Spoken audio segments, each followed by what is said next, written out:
Welcome back to the Blurb Breakdown with Taylor and Megan, where we break down and dive into the book blurbs, the good, the bad, and the cringeworthy. Fair warning, this podcast is rated R for mature content, strong language, and spicy discussions. If you're not ready for swoon-worthy scenes, steam, and unfiltered bookish opinions, proceed with caution. Otherwise, grab a drink and join us. Welcome back, guys. I'm Taylor. And I'm Megan. We are diving back into part 2 of Crown of Midnight by Sarah J. Maas. Yay! So last episode we left off with Celaena coming back to the castle and finding Nehemia, unfortunately, dead in her bed. Yes. And so at this point, Celaena is losing her dang mind. Very depressed. Oh, yeah. Like, she goes crazy. Yeah. And it got to the point where literally she scars Kale. Yeah, she went after him because she realized that he didn't know that she was going to be killed, but he knew that she was going to be questioned. And yeah, in the last episode, like I said, he lied right to her face and said he didn't know where she was. Right, exactly. And it literally takes Dorian using his powers to stop Celaena from actually stabbing Kale. Like, this is how angry she is. Like, remember, they were literally just in a good place. Yeah. You know, a happy little couple right before this. She went to save him because she loved him so much. Yeah, and then just all this information that was piled onto her by Archer, like, yeah, and her running back and finding someone she truly cared about dead, really just like made her spiral. Oh yeah, I would have too. And she tells Kale, looks him dead in his face, and she says, "You will always be my enemy." I know. I thought, what the hell does that mean? Has she finally just really turned her back now on the king and, Otterlin? I mean, I don't think she's ever not had her back turned on the king. I do think that at this point, though, like, she feels like Kale hid this from her, and it basically had the back of the king. Like, he had his back over hers, and chose him, to the point where she's like, you're always going to be my enemy on that side. Yeah, absolutely. And then they take her to the dungeon. Yeah, they have to walk her away. I got so mad. Yes, and I think at this point she realizes that Kaltain is no longer there. Kaltain's not in the dungeon anymore. Kale thinks, like, he's looking at Celaena and he's like, I don't even know her anymore. Like, the complete 180 she did from where they were in part 1 to where they are now. He's like, I don't even know her anymore. And then Kale tells Dorian everything about Nehemia, everything he knows, what happened, how his dad was going to be questioning her. And Dorian doesn't think his dad was involved. So that was kind of odd to me because this has King of Otterland written all over it. Do you think, like, Dorian was just maybe more in denial? I think it's possible because, like, in Throne of Glassland, even in part 1, we know that he doesn't see the same way his dad does, doesn't think the way his dad does. He doesn't want to rule the same way. Right. So I am very curious as to why he doesn't think his dad's involved. Does he think his dad's not capable of this type of betrayal? I don't know. Right. I really struggled with that because to me it's obvious. And I'm like, Dorian, pull your head out of your butt. Like, your dad's, it's written all over. You know what I mean? Yeah. Yep. So, I don't know why he doesn't think that. Me neither. Oh, I wrote here, this is why I take notes, and apparently I don't read them. At the time of this, he was having dinner with his dad. But okay, the king has a champion to do his dirty work already. So why, I guess it comes back to that. Why would you not think that your dad was involved? Right. I mean, I think, like you said, like they were at dinner together, so he's like, "Well, my dad didn't do it," but that does not mean that his dad did not have it set up and planned and Right. had somebody else do the dirty work. I mean, which king Right. is the one actually using the blade? So we get a little bit of Celaena when she's down in the dungeon, and for whatever reason, Celaena says she doesn't think it's the king either. So now something else is at play now, but what is it? Mm-hmm. Because if it's not the king, I'm just questioning who else could it be? You know what I Right. mean? Because he literally told Kale, I'm going to have her question. Please don't tell anybody about it. I need this many guards, outside my chambers while I'm questioning her. Mm-hmm. So,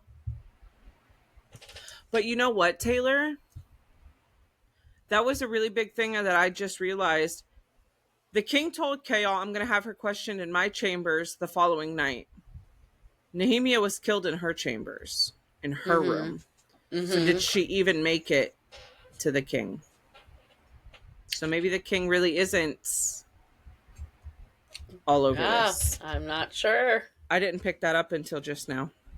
It's either that or he was smart enough to have dinner with his son to give himself an alibi. That's true. I Very don't true. know. So Celaena spent however long down in the dungeons. Kale, brave soul he is, goes down to brave her and take her back up to her room. Mm-hmm. And he bathes her and, lays her down. She's not eating while she's down there. She's still trying to mourn Nehemia. She's very, very depressed. Mm-hmm. She doesn't even leave her bed. No. And he's like talking to her guards and Philippa, and they're all telling him she's not doing good. Mm-mm. So I'm hoping she pulls it together because she's got to figure out what the hell is going on. Yeah. Our girl is in mourning right now. So Celaena, obviously, her wheels are starting to turn. She's starting to come out of this depression now.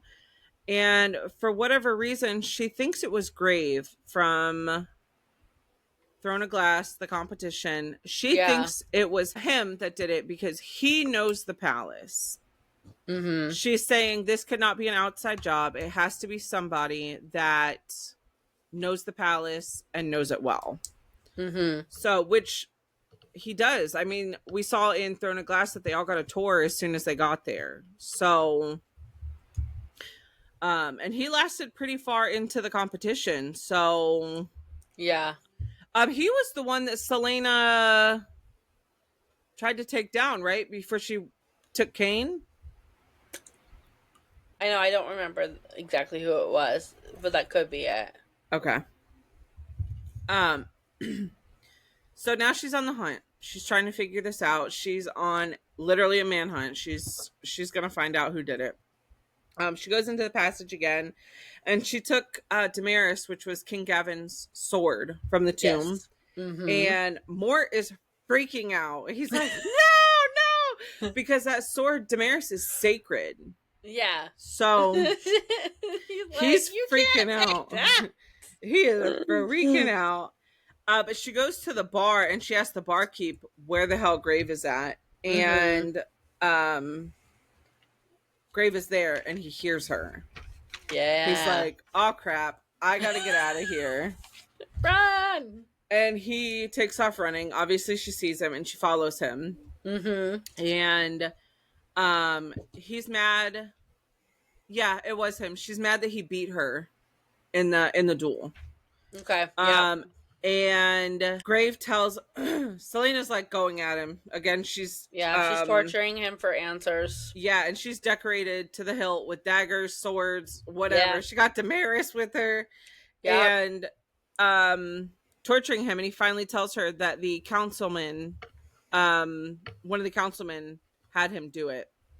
So we know that he did in fact kill Nehemia. Yeah, he was hired. Yes. So the minister of Mulison. Yes. Okay. Yeah, so it looks like the grave reveals that the minister of Mulisan hired him to kill Nehemia. Yes. And basically, like, framed Chaol. Like, Archer and the others wanted Celaena to see Chaol as the enemy, Mm-hmm. and that he is loyal to the king. Like, they wanted her to open her eyes to see Mm-hmm. that Chaol was going to choose the king, like he was loyal to the king. Right. Which he Uh, was, unfortunately. right, right. So, and then we have Kale. He is dining with his father and his father wants him to come back to Annuel. Yes. Yeah. Anyhow. Anyhow. um okay. Um so while Kaol is talking to his dad, Celaena is coming in with Graves' head and she drops it in front of the king and all of his ministers and Oh. basically lets them know that she knows what's up. Yeah. So It's like, here you go. He was hired but by this one to kill Nehemia. that's Celena's like go-to move though. I'm gonna behead them and just drop them in front of the king. Like that's her thing. It's what she does. Yep. Um Then Celaena is doing the hard task of packing up Nehemia's room. Nobody's messed with it, and all of her things. She's doing it to send her stuff home to her Mm-hmm. parents um, in Eelway. And she found word marks written in the same exact book that she found in Davis's study. And the same thing about the eye. It is only with the eye that one can see rightly is written in the front. But she flips it to the back and it says, "Do not trust." And it looks like the wyvern, which is the royal seal. So she's Mm-hmm. thinking Nehemia is warning her not to trust the king. Mm-hmm. But she's not 100% on what that final symbol and the word marks are. Um, I don't know if it was just a mess or she just doesn't have the knowledge, sorry, Right. to know exactly what it was. Um, but then that phrase, "It is only with the eye that one can see rightly," was written in several different languages. Mm-hmm. So that was interesting to me. Like, I I don't know why it was written in so many different languages. It was written in the native tongue, and then um Eelway, and then all these other languages that weren't specified. So Celaena, obviously, she's back in the in down in the passageways, and she realizes that Damaris, King Gavin's sword, is the eye that they're talking about in this riddle. Mm. And Mort is finally like, "Hell yeah, you figured it out. Let me tell you what to do." So he tells her, "Hold the eye in the sword to the eye in the wall." And when she does, she gets a poem. And basically, it's a riddle giving her the location of three very important things. She doesn't know what Yep. yet. Yep.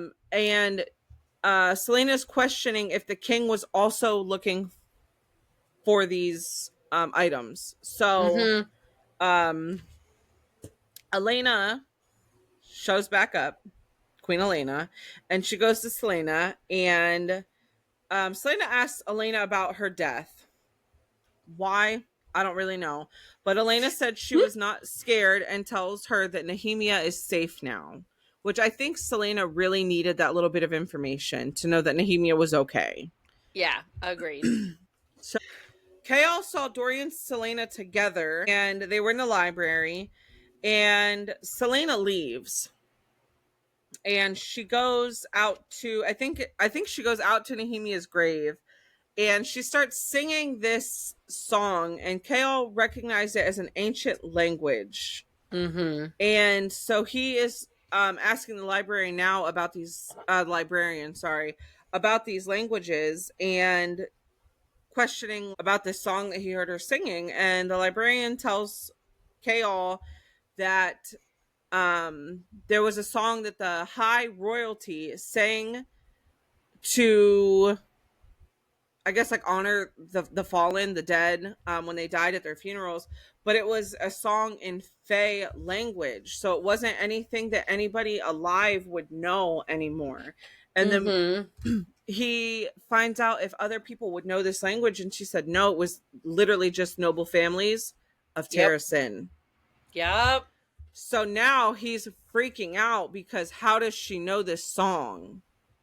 Yeah. If it's not passed down, if it's not learned anywhere. So he says Celaena is most likely nobility from Terrasin. So he's putting the pieces together now. At this point, yeah, so like Kale finds out that she was singing in the ancient language and she must have the royalty ties to Terrasin.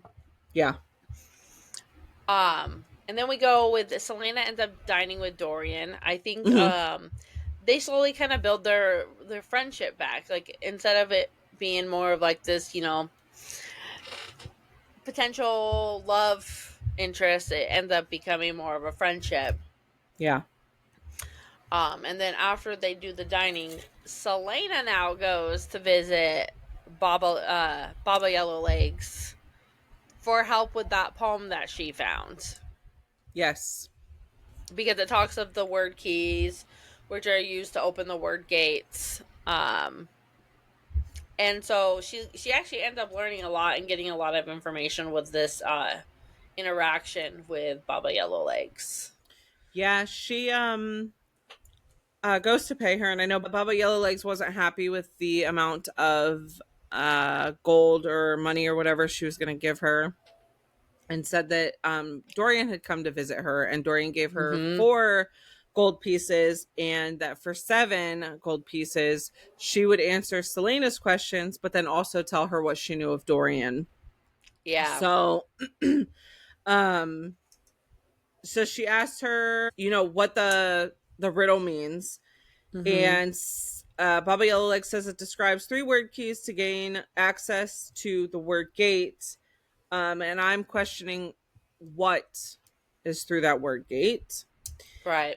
And Baba Yellowleg says that it is not for mortals. Mm-mm. So she also knows that because she's still going by Lillian to Baba Yellowlegs, she knows it's not her real name. Mm-hmm. So she knows that Celaena is lying to her, essentially. Yep. Celaena also asks Mort for help, and Mort won't help her. Right. So, um, and then another thing that I mentioned in here before she went to see Baba Yellowlegs was that Roland, that cousin of Dorian's, is starting to have headaches now. Mm. So there was something in there mentioned that he was like scarce in the castle or whatever, and that was why, because he was having headaches. So Got you. that's why I'm questioning, and why I think it's important, because Caltaine was having them, Roland is having them. What is going on? So don't you? I do know, and yes, you will find out in Queen of Shadows. Okay, I'm excited. I'm gonna get there. I know. Okay. I know.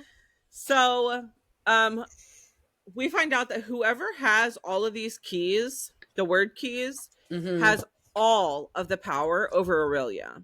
Yep. So we also find out through, I think it was Baba Yellowlegs, that the king of Otterland has a word key, Mm-hmm. which is Yep. why he was able to conquer Terrasin so easily. Right. Yep. So that is where his power comes from, is having that one word key. We know he has at least one. Yes. Yes.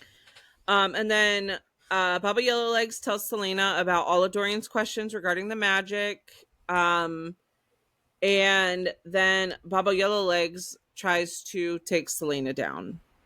Yeah. And Celaena wants to kill Baba Yellowlegs to protect her secrets, and Dorian's secrets that literally Baba Yellowlegs is willing to sell off. Right? And do you know how much Celaena's money like, no. She could make a ton of money. That's the Prince of Otterland. Yep. So Celaena's like not having it. She wants to kill her, but Baba Yellowlegs ends up getting Celaena tied up. Yep. Lucky for Celaena, she did a lot of training with Yay! Arobin, and she was able to get out of it. That was one of Yep. the things she learned. And she sees an axe on the wall and beheads Baba Yellowlegs. She's freaking the fuck out because there's blood everywhere. This blue blood The from Baba witch. Yellowlegs. Yeah. And Celaena's like, well, shit. What am I supposed to do now? And she ends up throwing her in the fire that was in the little wagon thing that they were in. Yeah. So, crisis averted.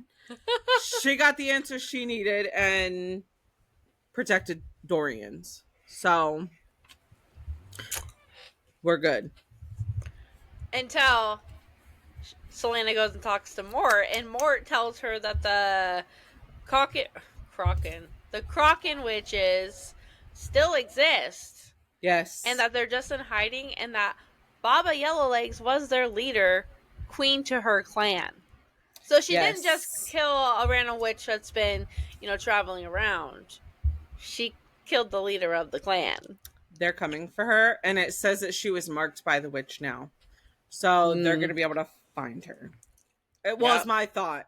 Or exactly. Either find her or at least know when they come in contact that whatever this mark is basically will say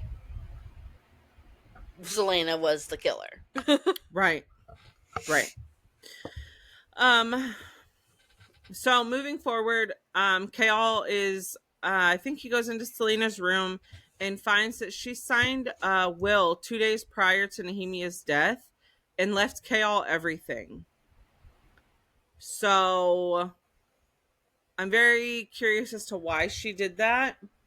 And then despite everything, Celaena says she's not going to change it. Mm-hmm. So are there still a lot of feelings there? I feel like you can't just fall out of love with somebody. I say that, but she's feeling very betrayed, so maybe you can. Yeah, and we've never reached the point of them saying that they even love each other. So, yeah, things are still very fresh, and she does feel betrayed. But hopefully, when they come in turn, she'll find out that he did not know that Nehemia was going to be killed. It wasn't like he planned it or set it up.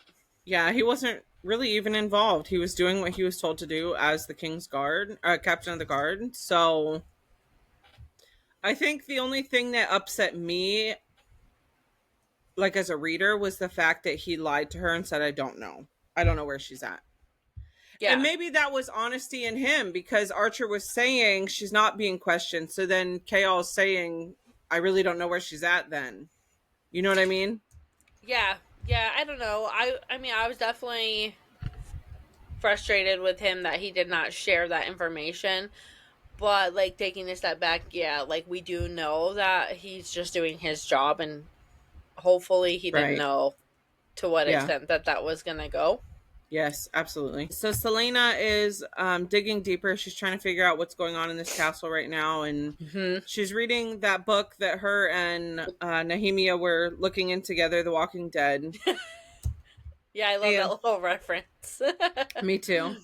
And she is exploring this staircase in the library again. Finds the sealed iron door, and she drew the word marks on it. And the word marks are to unlock this door. So she is exploring. She's trying to get to the bottom of this. As she opens this door, she realizes that past it are dozens of more iron doors, on the hallways. Yes. And she's got Damaris again. Okay, she's taking the sword. She's like, help me out, dude. I got you. Yeah. But down this first corridor is 99 doors, and the last one had no numbers on it. But so what I'm picturing in my head is that these doors are she's walking down the hallway and they're to the sides, okay? Yeah. And then at the very end is another door for her to be able to go through. So that one has no numbers on it. She writes the word marks on it. She unlocks it. This corridor is shorter. And she keeps going. Each corridor that she's going through is shorter and shorter. And I think there was a total of 7. And then the 8th door opened to a spiral staircase up. So she realizes it is the chamber at the bottom of a tower. And I questioned if it was Dorian's tower, because earlier when she went to have dinner with him, it said Dorian's tower. So I wasn't sure if that was what it was. We find out, though, that this tower is made from the same material. I think it was obsidian is what they said. That the king, Parrington, and Kane wore in a ring. So I'm curious about that. But then we find out this is the clock tower. Yeah. And this clock tower was built by the king around Dorian's birth. And if you remember at the very beginning of Throne of Glass, when she gets to the tower or to the castle, there were word marks surrounding the clock tower. Yep. That was the first. Yeah, something with that clock tower. It's gotta be. Like, we have a corridor leading directly under the, or directly to it. So it's like. And then the gargoyles, like, what the heck? Okay. Oh, goodness. I was not expecting that. Yes. So, Celaena ends up turning back, and she realizes that she is not alone, and that there's a monster down there with her. She did not realize, though, that Dorian was following her. Yeah. Oh, God. So she basically starts running and then tells Dorian to run. Get your ass out of here! Yeah, so it's this big old battle. And so for one, this is like the first time Dorian is seeing these creatures. And he said, well, it's in third person, but it's known that his magic screamed at him to turn back around. So his magic was already, before he even like got down there, that it wasn't safe. Yeah. Just like Celaena's amulet, because her amulet was glowing too as she was trying to go through here. So that's interesting that they both, the magic in the amulet and then his magic, are both saying turn around. Yep. She does end up beheading the creature, and then they realize that the creature used to be human, and they think that the king created it. Yes. And then Dorian obviously finally tells Celaena about his magic. Yeah, this is actually where he's vocalizing it. Yeah, I think he was leaning. They were trying to keep that door back into the library shut, and I think his magic was like burning it. I think it was like, he was definitely having to help seal the door, I feel like. Yeah. That's when Celaena was like, "Oh shit," and he's like, "Yeah, so I have magic." Whatever. Surprise. Oh goodness. She tells him, like you said, he's having to help close the word mark. She's like, "Go find this book. It's called The Walking Dead. It will find you." And she needs it to be able to get the word marks to write on the door to be able to seal the door from being able to be shut. Right. Yep. And the creature actually reaches in the door while they're trying to seal it, and it grabs onto Celaena. So that, I was freaking the fuck out. Okay. I know, it's scary. Like you said, the king, he has to know. I mean, you had the clock tower built, all these corridors, like, what is this thing? And like, it doesn't like light, and I think maybe because it's been down there for so long, because she lit all those things in the hallway. Yeah. And this thing extinguished all the lights that she lit and used that to its advantage as she was coming back through. Celaena, after she finds out that he has magic, she's wanting to know more. How long have you had it? What's it do? Like, where did this come from? But also, how is it working?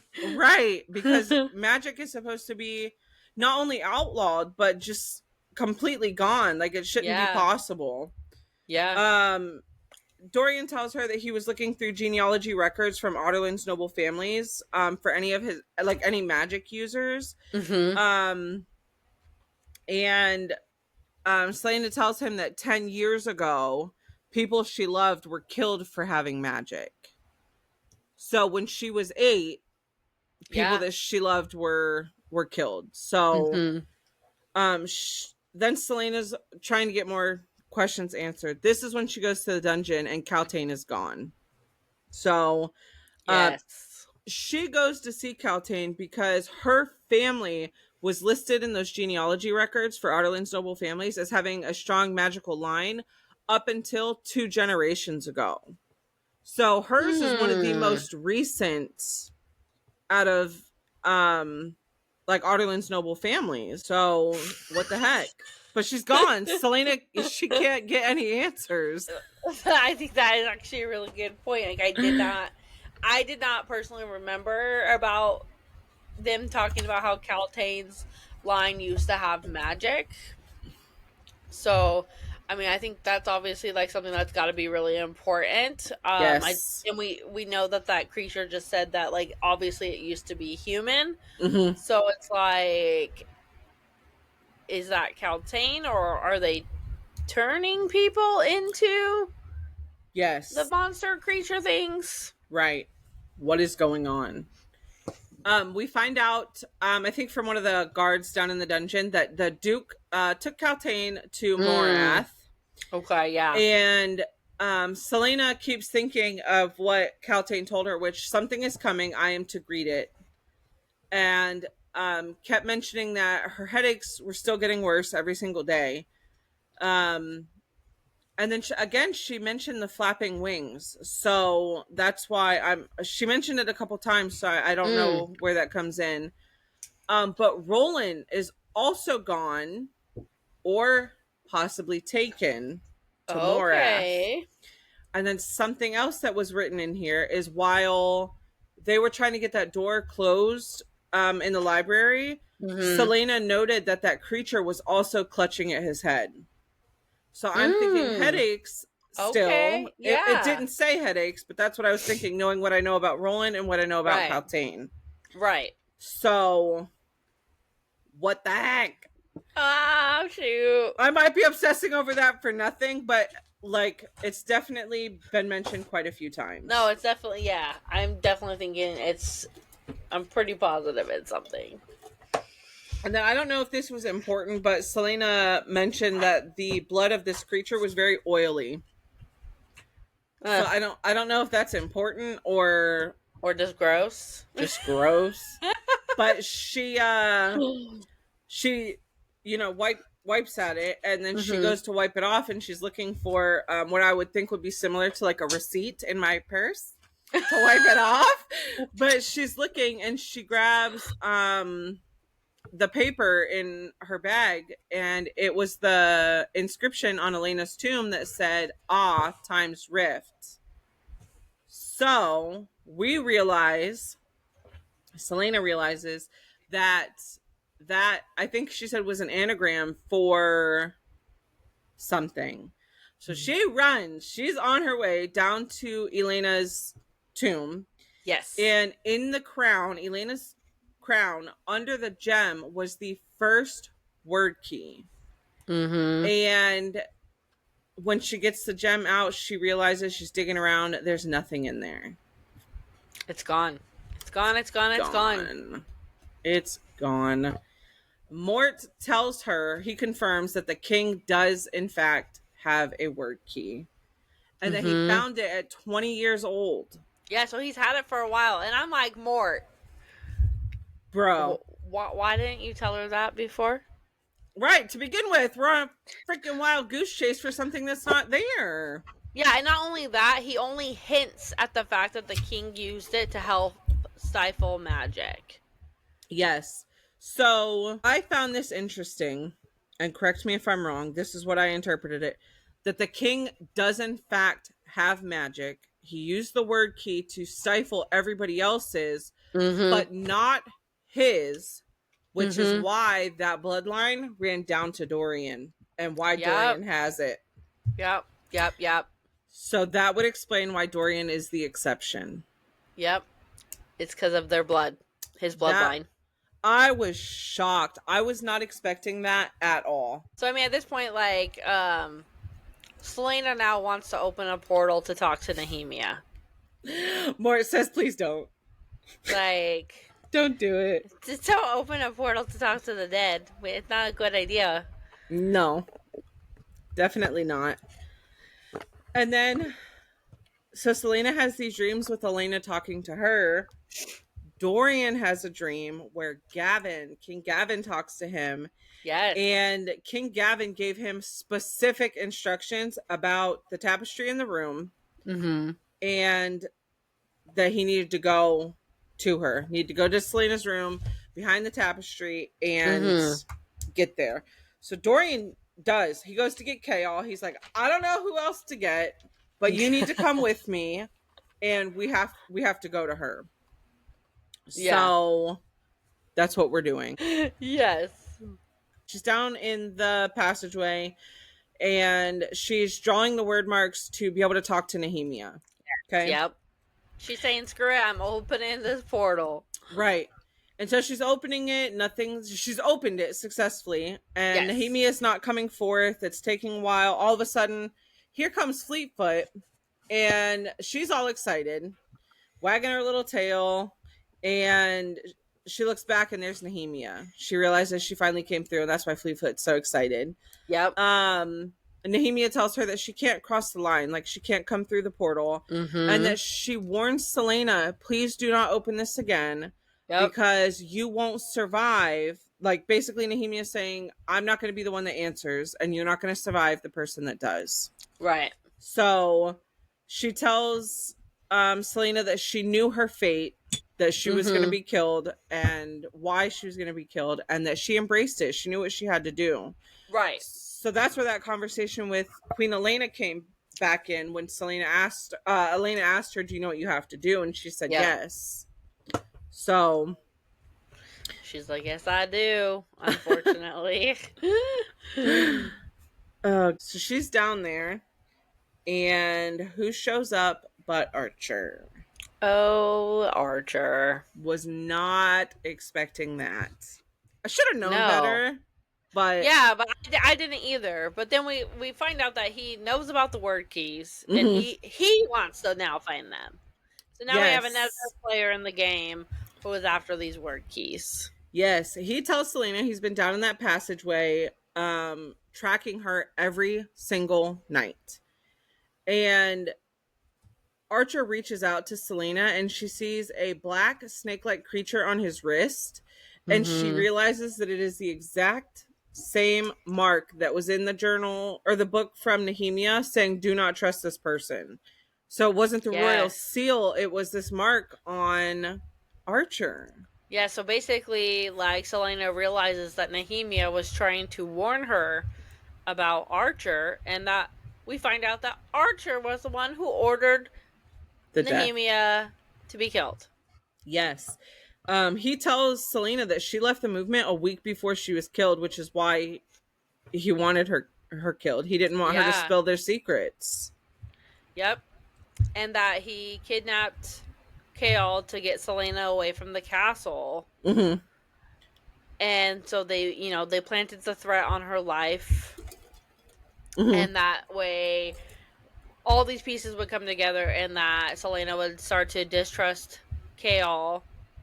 And that she would be a way for them to assassinate Nehemia. It's just like, wow, like all these plans and all these players are playing key parts in this book.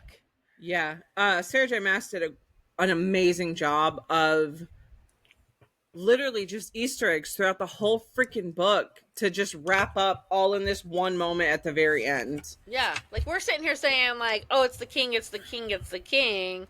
And then, Celaena's like, no, it was Grave. And it's like, well, yeah, Grave might have done the deed, but someone paid him for it. And then lo and behold, it is Archer. Right.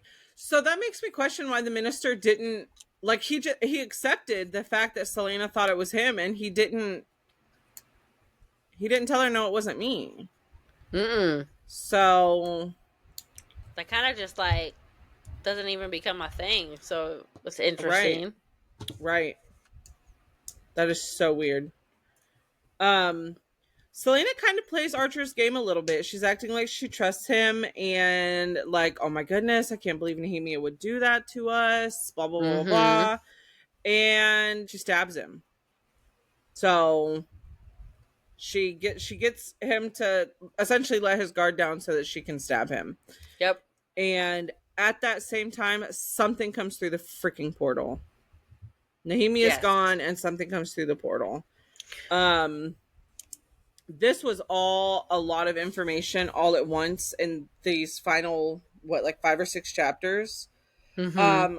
Dorian, Celaena said that Dorian had raw magic and that it was the most powerful kind of magic.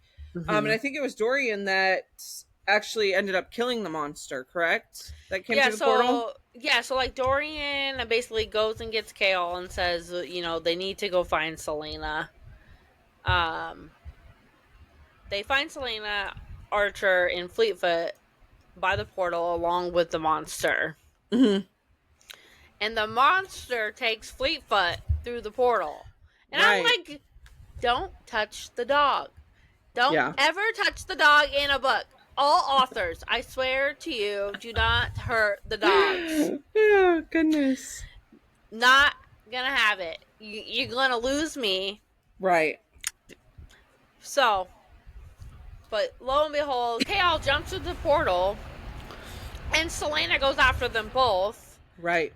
And it's in the portal, or through the portal, that Celaena ends up transforming into Fae, and Kale now has realized and sees that Celaena is Fae. What? This is like what is going on? Right, this is our first visualization. This is our first giveaway of Celaena transforming into Fae. So it's like, where did she come from? So that tells me she has power, and obviously it's being blocked. Right. And when she goes to the portals, it's not. Which is interesting because Dorian's power, his magic is not blocked in the castle. So why is Celaena's? Different blood. Remember we talked about how it has to be the blood. So nobody else's works besides the king and then Dorian. And then anybody that shares his blood. Hence Dorian. That's right. Oh man. Okay. So they kill the monster, officially kill Archer. He's already been wounded. Now he's gone. Yes. Goodbye. Yeah. Thank God. Good riddance. Adios. They come out of the portal. They defeat the monster. They come out of the portal, and when Celaena went into her Fae form, she was healed from the wounds that she was inflicted. Yes. But the dog gets fixed. Kale gets fixed. We're all good, okay? Yep. And then Celaena admits that her great grandmother was Fae. And that she has no control over the shifting. It was only when she passed through that portal that she was able to switch. So obviously she's no longer in this mortal world that she's in. So that makes sense. Yeah, because her grandmother had the ability to shift between human and Fae. So she did get to inherit that was inherited down to Celaena, obviously. Yes. And then I wrote, has she been hiding who she is this whole time? At this point, I was like, what the hell? I think she knows who she is. I don't know about the Fae part. Right. That threw me off. Because this is my second time reading through. The first time was not my favorite. And then this time I picked up so much information that I was just so impressed by all the information that we got in this book. So, yes. everyone's good after that whole portal situation, and Kale goes to his dad now, and he says, I want to send Celaena to Wendlin to dispatch the royal family. So I think the Ash Rivers is who's in Wendlin. And he asks his dad for help to convince the king. And the dad basically says, well, what are you going to do for me? Yep. And Chaol says, I will come home. Mm-hmm. I will leave Otterlin and I will come home, which is Aniel, correct? Yep. Yep. Okay. And Celaena, at the same time that Chaol's talking to his dad, Celaena tells Dorian everything about the word keys and the word gates and everything that she knows about this. I feel like because he has magic, she can trust him because she's keeping a secret for him now. And so she's like, if I'm keeping a secret for you, you can keep a secret for me, because if one of us goes down, we both go down. Like, don't play with me. Yeah, and I think they've really like built that friendship too. So, yeah, I really do love. I love their friendship. Yeah, they don't have to hide from each other now. Mm-mm. So I feel like that is huge and definitely a big turning point in their relationship. The king agrees to send Celaena to Wendlin, and the king, with his magic having self, could tell that a portal had been opened. Like, he felt the shift either in his magic or in the castle. I don't know what, but it mentioned that he felt a shift. And the king agrees to send her to Wendlin because he says they can test out some of his weapons. What does he mean by weapons, Taylor? I want to say I don't know, but so I can't tell you. Now I'm absolutely convinced that,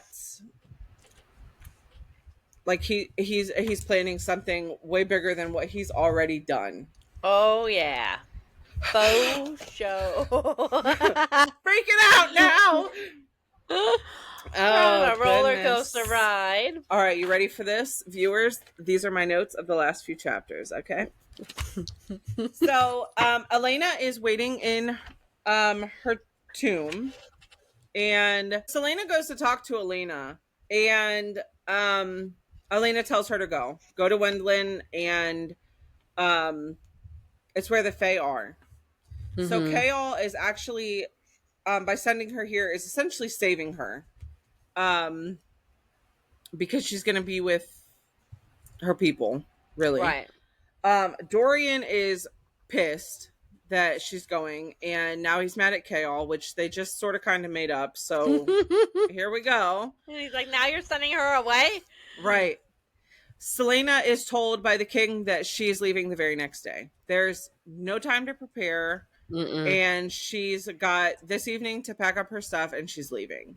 So she's packing up what she feels she needs, but before she goes, she makes her way down to Nehemia's grave and makes a blood promise over her grave that she will make all of Ilwe free. So Celaena is on a mission. She realizes that Nehemia was not doing bad, that, you know, she's feeling some type of way about not being on Nehemia's side there at the end. Right. Celaena is not taking Fleetfoot with her, so Dorian says he's going to keep it. Aw.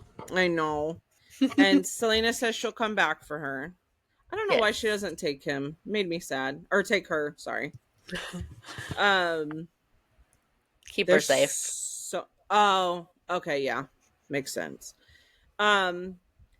She tells Chaol about everything, the word keys, the riddles, the gates, and then she gives him the Eye of Elena, and she whispers something in his ear and said it wouldn't have made a difference. We don't know yet what she whispered in his ear, okay? And then she says, I love you, finally, and says, I hope you remember me after you know. So, what the hell? And holy crap, I wrote a lot of notes. Okay. We're diving in. There's a lot. I wrote a lot. Okay. So we find out that what she whispered in his ear was a date. Okay. And so he went to her room, is looking through a stack of books. And I questioned if it was a stack of books from Dorian, if they were the stack of, because Dorian, a couple chapters before, took a big stack of books into her room. So it might just be coincidence. But Chaos going through that. He started at the beginning of these journals, like chronicles from like 10 years ago. Mm-hmm. And he comes across the Galathinius line. And Aelin was the daughter that was missing. And everyone else was dead. And basically it's written in there about Evelyn Ash River, I think is her name, who came from Windolin. Mm-hmm. And so he's looking in the Windolin book, and only the female line is tracked. I don't know why, but it was only the female line tracked. And there's listed Maeve, I don't remember all their names. A couple of them. I don't have them all, but I know Maeve. Okay. And then I don't remember if you recall, I think it was what was that like religious holiday that they celebrated? At that thing though, she wasn't allowed to like go to the dinner or whatever after. She could go to the it's gonna piss you off. Yep. She could go to give her respects basically. But at that she received the golden arrow of Maebe, Maeb, I think is, I don't know if that's how you spell it or not. So it's Maebe, and somebody else, another sister or something. I'm not sure. Okay. What he realized is that date that she gave him was the date that her parents were killed. Okay. So he's looking and realizes that this book of Evelyn Ash River, the date coincides with the date of her death coincides with the date that Celaena told him was when her parents died. So he's looking and realizes that the date matches up and realizes what, Taylor? He finally realizes that Celaena Sardathian is actually Aelin Galathinius! Oh, what the heck? Oh! Yes, she's our lost princess of Harrison. Yes. Oh my goodness. And then that's like the end of the book. Yes. Yes. He also realizes it in reading these journals. He says, on Yulmis, Chaol came to the line, that Aelin Galathinius's body was not found, said she was thrown into a river behind her estate. And Chaol remembered that Celaena said that Arobin found her on a riverbank. And then there was a poem at the top of the Ash River family tree saying, bright blue eyes ringed with gold. And that is exactly what Celaena's eyes are. Yes. Holy shit. So our girl Celaena is actually Aelin. And then this is my favorite part. Chaol says he sent her to Windolin, right? Mm-hmm. He sent her into the arms of her allies and to the land of her mother. It's where her mother's from. Mm-hmm. So this army that Terracin can have is about to get a hell of a lot stronger. Yeah. And that's just so interesting. So that's kind of where I feel like Chaol kind of took that and took it as more of his loyalty towards Otterlin by being like, oh crap, I've now sent her to her allies. And I think at that point he's like feels betrayed. Yeah, because she knew exactly where the fuck she was going. She knew. Yes, and I mean, she knows who she is too. So, I mean, do I like the way he handled it? Absolutely not. I can understand the frustration, but I don't know. We're gonna see where that goes. I'm really excited to see what comes of Gwendolyn, because so we know her mom is dead, but her aunt's still alive. Like, what does that mean? Are they going to take her? Are they going to teach her the ways? Is she going to, take her seat as Terrason's rightful ruler? Right, yeah, because we don't know right now, because she definitely doesn't have the army and the people to do that right now and hold that Right. seat. So, yeah, we'll definitely have to see. I mean, we have quite a few more books to go. So, I know, look at us go. And so, yeah, I'm not quite sure how that's going to go. She has a lot, I think, to figure out still about herself. Yes, for Um, sure. and a lot of growing to do. And I hope by the end of this series, she is sitting where she belongs. Yeah, no, I completely agree. I absolutely love Celaena, aka Aelin, and I cannot wait to continue on with the story. Yes, me too. You will catch us then next week as we start Air of Fire, part 1. So, again, that'll be 2 episodes, so you're going to get all of our thoughts on that as well. Yes. We hope you guys enjoyed this. We had a lot of fun reading it, and we have a lot of fun doing these. So, thank you for listening, and we'll catch you next week. Yeah, please like, share, listen, however you do it on whatever platform you use. And we appreciate you guys checking us out. Thanks, guys. Thank you. Bye, Blurrers.